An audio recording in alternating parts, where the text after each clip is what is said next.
कान पड़ा लिए जोग ले लिया गैल गुरु की जान अपने हाथा जोग दिवाया इब के इसकी पछताना से। तरज वेरा कौन सी है? हाँ ये जगन्नाथ की है बताइए। फिर कान पड़ा लिए जोग ले लिया इब गैल गुरु की जाना से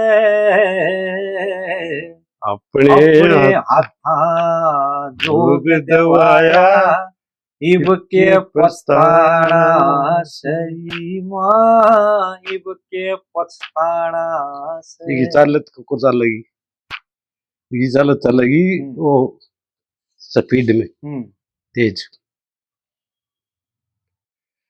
तेज तेज जो गुरु उसकी ना मतलब मांगे की रगनी नो पटक दिया सिर धर के है इस प्रकार कल ही चलेंगी ना भी। अच्छा आगे तो मेरा कर ध्यान भी को नहीं ना कल ही भी चलानी है ना कि एक। हाँ ठीक है पहले इस सफर हो फिर आगे बढ़ेंगे। हाँ जैनो इस प्रकार चलेंगी।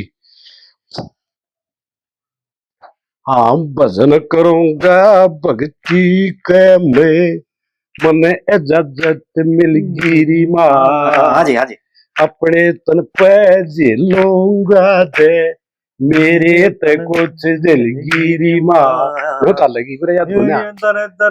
हाँ नो चलेगी या फिर तोड़ बागे बदलना पड़े